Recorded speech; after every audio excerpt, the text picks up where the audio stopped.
Hello guys, आज हम एक न्यू ड्रामा एक्सप्लेन करने जा रहे हैं जिसका नाम है dreaming of A freaking fairy tale. तो स्टार्ट करते हैं। एपिसोड की शुरुआत में फीमेल लीड को दिखाया जाता है और इसका नाम होता है सिम जेरिम, जो कि भागती हुई हॉस्पिटल में पहुंचती है और अपने फादर को देखने के लिए जाती है और पहुंचकर अपने फादर से कहती है कि आप मुझे इस तरह छोड़कर नहीं जा सकते हो। तो उसकी डैड धीरे धीरे कहता है तुम चिंता मत करो, मैं तुम्हें इस तरह छोड़ के नहीं जाऊंगा।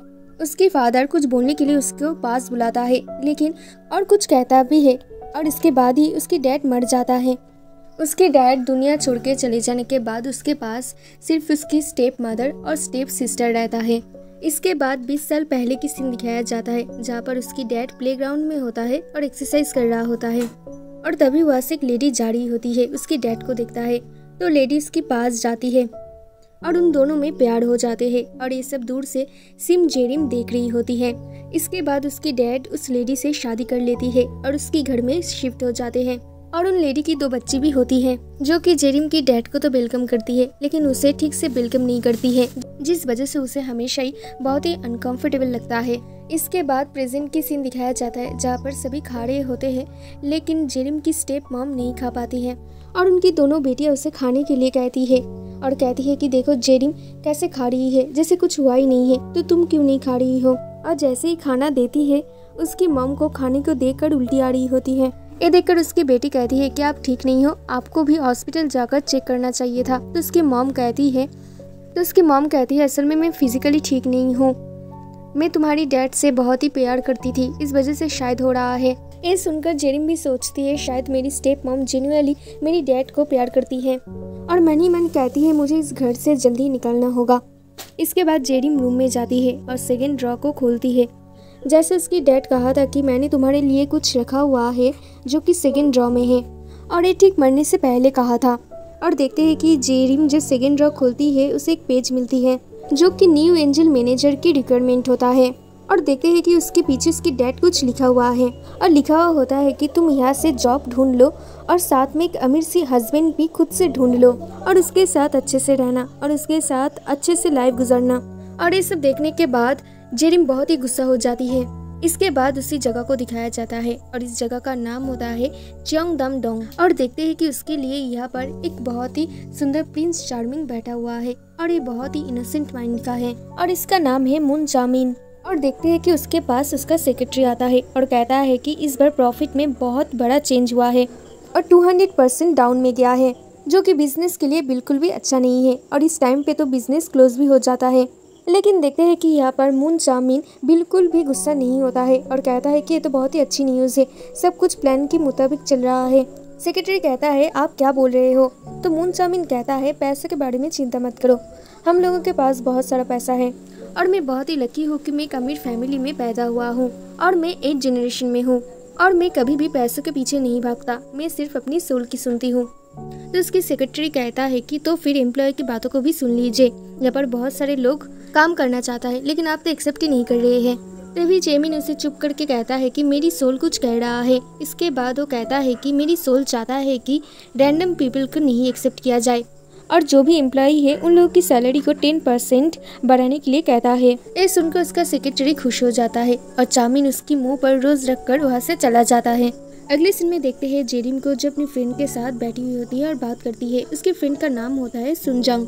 जेरिम अपनी दुख अपनी फ्रेंड के साथ शेयर कर रही होती है और कहती है उस चीज़ को पढ़ने के बाद मुझे बहुत ही बुद्धू सा और सैड सा फील हो रहा है।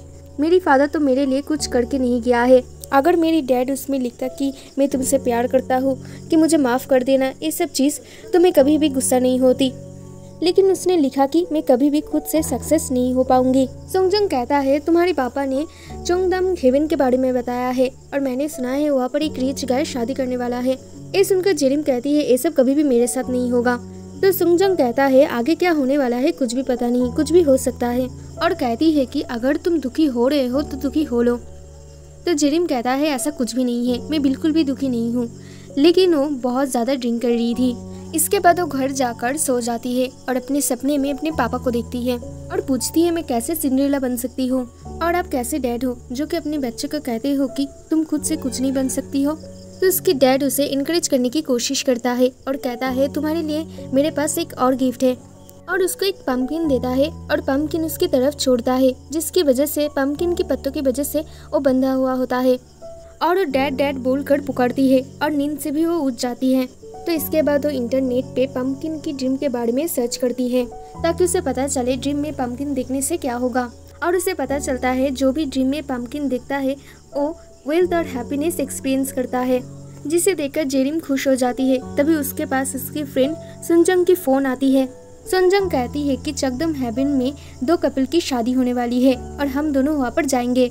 तो जेरिम कहती है ठीक है, इस मौके पे देख लेंगे कि वो प्लेस कैसा है।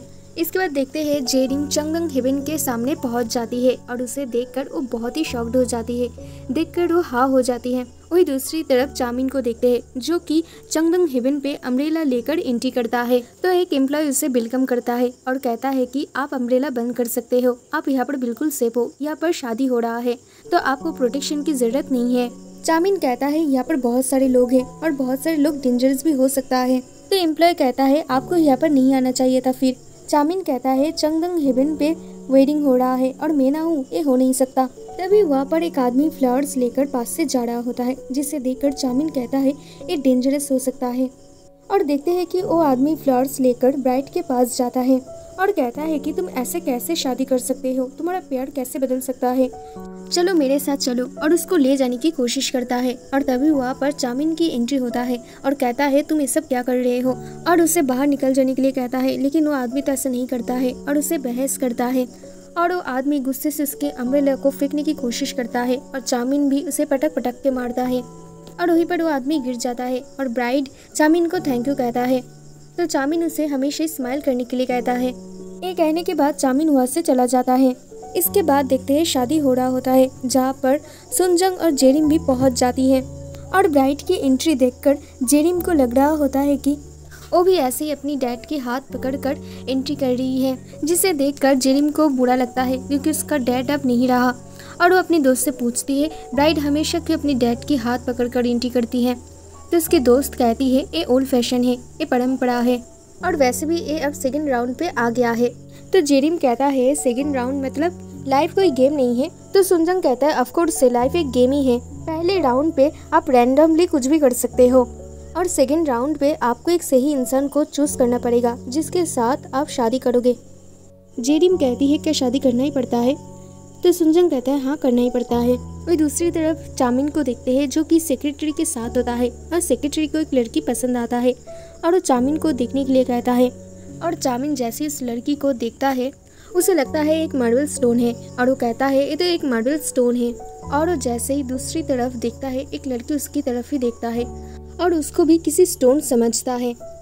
वही दूसरी तरफ देखते हैं जेरिम और उसकी दोस्त को एक पंपकिन की तरह केक दिया जाता है, जिसे देखकर जेरिम फिर से गुस्सा हो जाती है और उसे उस ड्रीम के बारे में याद आती है, जिस वजह से वो चाकू लेकर पंपकिन केक को पीटने लगती है।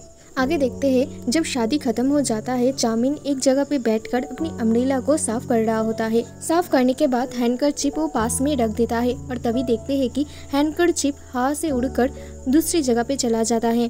तो चामिन उसे जाने देता है और उसे पकड़ता नहीं है और वहाँ से चला जाता है। और देखते हैं कि हैंडकरचिप उड़ के जेरिम के पास आता है और कहती है इतना महंगा हैंडकरचिप, क्या ये कुछ अच्छा होने वाला है, क्या उस पंपकिन की वजह से हुआ है। और इस हैंडकरचिप को स्कार्फ की तरह बांध लेती है। इसके बाद जब जेरिम घर पहुंचती है उसे पता चलता है कि उसकी स्टेप मदर प्रेग्नेंट है और वो सोचती है तो पंपकिन कोई हैप्पीनेस का निशानी नहीं है, क्या वो कॉन्सेप्शन ड्रीम है। तभी इसकी स्टेप मदर कहती है कि तुम्हारी डैड ने मुझे रिंग दी है, मुझे पता नहीं कैसे दिया है, उसके पास तो कोई पैसे नहीं था, मुझे पता नहीं उसके पास कैसे पैसे आया। इसके बाद ये सब देखकर जेरिम उस दिन को याद करती है जिस दिन उसके डैड की फ्यूनरल था। उस दिन एक आदमी आकर जेरिम से कहता है कि तुम्हारी डैड मेरे से कुछ पैसे उधार लिए थे, सबूत के तौर पे कुछ मैसेज भी दिखाता है। तो जेरिम कहता है ठीक है, मैं धीरे धीरे आपके पैसे लौटा दूंगी। जेरिम सोचती है कि डैड ने हम लोग के ऊपर सिर्फ कर्जा छोड़ के गया है, इस दुनिया छोड़ने से पहले हम लोग के घर को भी बर्बाद कर दिया। और देखते हैं कि उसकी डैड के ऊपर इतना कर्जा होता है कि उसके घर को भी ले लिया जाता है। इसके बाद देखते हैं जेरिम अपने रूम में आती है और अपनी सामान पैक करने लगती है। तभी उसके सामने एक ड्राइंग सामने आता है जो कि वो खुद ही करी थी और जेरिम इसे देखकर अपनी पास्ट की सीन को याद करती है जब वो क्लास में बैठी हुई थी और ड्राइंग कर रही थी। तभी देखती है कि एक बच्चे की मॉम उसके लिए खाना लेकर आई है। उसे देखकर वो अपने पेरेंट्स को याद करती है और बहुत ही दुखी हो जाती है। इसके बाद देखते हैं टीचर जेरिम को बुलाती है और कहती है तुम्हें स्पेशल वैकेशन लेक्चर लेने के लिए $1000 लगेगा, इसलिए तुम अपने पेरेंट्स से बात करो। लेकिन जेरिम को पता था कि उसके पेरेंट्स से पैसे नहीं देंगे, इसलिए वो लेक्चर अटेंड नहीं कर पाती है। प्रेजेंट में देखते हैं जेरिम सोचती है अगर मैं उस दिन वो लेक्चर ले लेती तो आज मैं एक जॉब कर रही होती। लेकिन कोई बात नहीं, जो हो गया है सो हो गया है, मैं सक्सेस होकर ही रहूँगी। इसके बाद वो जब बाहर आती है वो सुन पाती है उसकी स्टेप मॉम और उसकी स्टेप सिस्टर की बातें, जहाँ पर उसकी स्टेप सिस्टर बहुत ही परेशान है और वो कह रहा था ये सब जेरिम को संभालना चाहिए क्योंकि जेरिम ही उसकी बेटी है। तो उसकी मॉम कहती है तुम्हें ऐसा नहीं बोलना चाहिए, ये सब मेरी वजह से हुआ है। तो उसकी बेटी कहती है अच्छा तो आप उस आदमी से इतना प्यार करते हो कि मुझे बातें सुना रही हो, वो तुम्हारी आंट का था और वो सब मेरी वजह से किया है ताकि तुम लोग आराम से यहाँ पर रह सको, और ये बात तुम लोगों को पता नहीं था। तुम लोगों से मैं सीक्रेट रखी थी और आज मैं तुम्हें बता रही हूँ। और ये सब बातें जेरिम सुन पाती है। आगे देखते हैं वो सब ड्राइंग लेकर फेंक देती है और कहती है कि मैं भी इस फैमिली के लिए यूजलेस हूँ, काश मैं इस जगह से कहीं दूर जा सकती। वही दूसरी तरफ चामिन को देखते हैं जो कि स्ट्रेस में होता है और वो बबल्स फुला रहा होता है। तो उसकी सेक्रेटरी कहता है तुम बबल्स मत फुलाओ क्योंकि फ्लोर स्लिपी हो रहा है, अगर तुम इतनी चिंतित हो तो स्मोक तो कर सकते हो, तो ये फ्लोर स्लिपी नहीं होता। तो चामिन कहता है तुम तो जानते ही हो मैं स्मोक नहीं करता, मैं सोच रहा हूँ कि हम लोग की वर्कर एक दूसरे के प्यार में पड़ के यहाँ से शादी करके चले जा रहे हैं, ये तो गलत हुआ ना, ये तो धोखा है। अगले सीन में देखते हैं जेरिम और उसका फैमिली दूसरी जगह पे घर शिफ्ट कर रहे हैं, जहाँ पर उसे पता चलता है कि उसकी स्टेप सिस्टर हवाजिन और उसे एक ही रूम में रहना होगा। उसका स्टेप सिस्टर कहता है मैं बेड पर सोऊंगी, तुम्हें तो फ्लोर पर ही सोना पड़ेगा। जेरिम मनी मन सोचती है मैं इसके साथ कैसे एडजस्ट करूंगी, और इस बार स्टेप मदर तो प्रेग्नेंट है, वो तो ज़्यादा काम नहीं कर पाएगी। वही दूसरी तरफ उसकी स्टेप मॉम को देखते हैं जो कि बेली डांस कर रही होती है और करते करते बेहोश हो जाती है। इसके बाद देखते हैं जेरिम दौड़ते दौड़ते उसकी मॉम को देखने के लिए हॉस्पिटल पहुंचती है, जहाँ पर डॉक्टर उसे कहता है तुम्हारी मॉम और बेबी बिल्कुल ठीक है। कुछ देर के बाद देखते हैं कि उसकी स्टेप मॉम की होश आती है और वो बैठती है और उसे कहती है मुझे पता है इतनी ओल्ड एज में प्रेग्नेंट होना तुम लोगों के ऊपर बहुत ही मुश्किल आएगी, और जेरिम की हाथ पकड़कर कहती है कि अब तो तुम्हारी डैड भी नहीं है, लेकिन तुम चिंता मत करो, मैं तुम्हारी ध्यान रखूंगी। जेरिम कहती है डैड को पता है आप प्रेग्नेंट हो क्योंकि डैड मेरे सपने में आए थे और एक पंपकिन दिए थे। ये सुनकर उसकी मॉम रोने लगती है और उसको हक कर लेती है। इसके बाद वो फ्यूचर के बारे में सोचती है, जहाँ पर उन लोग के पास बिल्कुल भी खाना नहीं होता है और उसकी स्टेप मॉम की तबीयत भी खराब है और उस बच्चे की खाना हाजिन खा लेती है और सब लोग भी बहुत ही भूखा है। ये सब सोचकर जेरिम बहुत ही डर जाती है और कहती है मुझे कुछ करना ही होगा, क्या मुझे बिजनेस शुरू करना चाहिए, लेकिन बिजनेस करने के लिए तो पैसे चाहिए, तो फिर मुझे जॉब ढूंढना चाहिए, लेकिन बिना एक्सपीरियंस के कौन मुझे जॉब देगा। तभी उसे डैड की दिया हुआ स्पीच के बारे में याद आती है। वो निकल कर देखती है कि यहाँ पर एम्प्लॉय की ज़रूरत है और 30 दिन के बाद इंटरव्यू शुरू होगा। इसके बाद वो कोट पहनकर देखती है कि उसकी फैट बढ़ गया है, तो फैट कम करने के लिए वर्कआउट करती है और हर दिन मेहनत करती है। कुछ दिन के बाद जब वो कोट पहनती है तो उसकी कोट फट जाती है और इंटरव्यू होने के लिए 5 दिन बचा हुआ है और फैट जल्दी से कम करने के लिए वो खाना पीना भी बंद कर देता है। फिर देखते हैं कि हवाजिन उसके सामने खाना लेकर आती है और खाना देखकर जेरिम की हालत और भी बुरा हो जाता है, लेकिन हवाजिन तो मजे से खा रहा होता है और ये देखकर जेरिम कहती है कि तुम प्लीज यहाँ पर मत खाओ। इसके बाद देखते हैं जब रात होता है जेरिम और सहन नहीं कर पाती है, वो जैसे तैसे करके नीचे आती है और फ्रिज खोल कर खाने लगती है। हवाजिन भी नीचे आती है और कहती है तुम मेरे बिना कैसे खा सकते हो। इसके बाद वो दोनों ही एक साथ खाने लगती है। जब वो सुबह उठती है देखती है उसकी आँख फूल गई है, तो मेकअप से ढकने की कोशिश करती है। इसके बाद जब वो रेडी होकर निकलती है देखती है उसके पास कोई भी अच्छी शूज़ नहीं है, तो सुजिन की शूज़ पहन लेती है और जैसे ये पहनती है वो बिल्कुल परफेक्ट होता है, तो वो कहती है तो बिल्कुल परफेक्ट है। इसके बाद वो पहन कर निकल जाती है और खुद को सिंड्रेला सोचती है और चंगदंग हेवन की तरफ निकल जाती है। वही दूसरी तरफ चामिन को देखते हैं और उसका सेक्रेटरी उसको इंटरव्यू का नेम लिस्ट देता है और वो कहता है इनमें से मैं चूज़ करूँगा कौन यहाँ पर लॉन्ग टाइम के लिए रह सकता है। वही दूसरी तरफ चंगदम हेवन में पहुंच जाती है और इंटरव्यू रूम की तरफ जा रही होती है। तभी उसकी फ्रेंड उसको मैसेज करके कहती है कि तुमने अच्छा किया है, इंटरव्यू के लिए अप्लाई किया है, और कहता है कि तुम्हारे साथ ज़रूर कुछ अच्छा होगा। इसके बाद जब वो जेरिम अपनी शूज़ को देखने के लिए जाती है तो उसकी शूज़ नीचे गिर जाती है तो जेरिम नीचे जाती है उसकी शूज लेने के लिए। तभी देखती है कि एक आदमी उसके शूज लेकर ऊपर आ रहा है और ये और कोई नहीं चामिन है।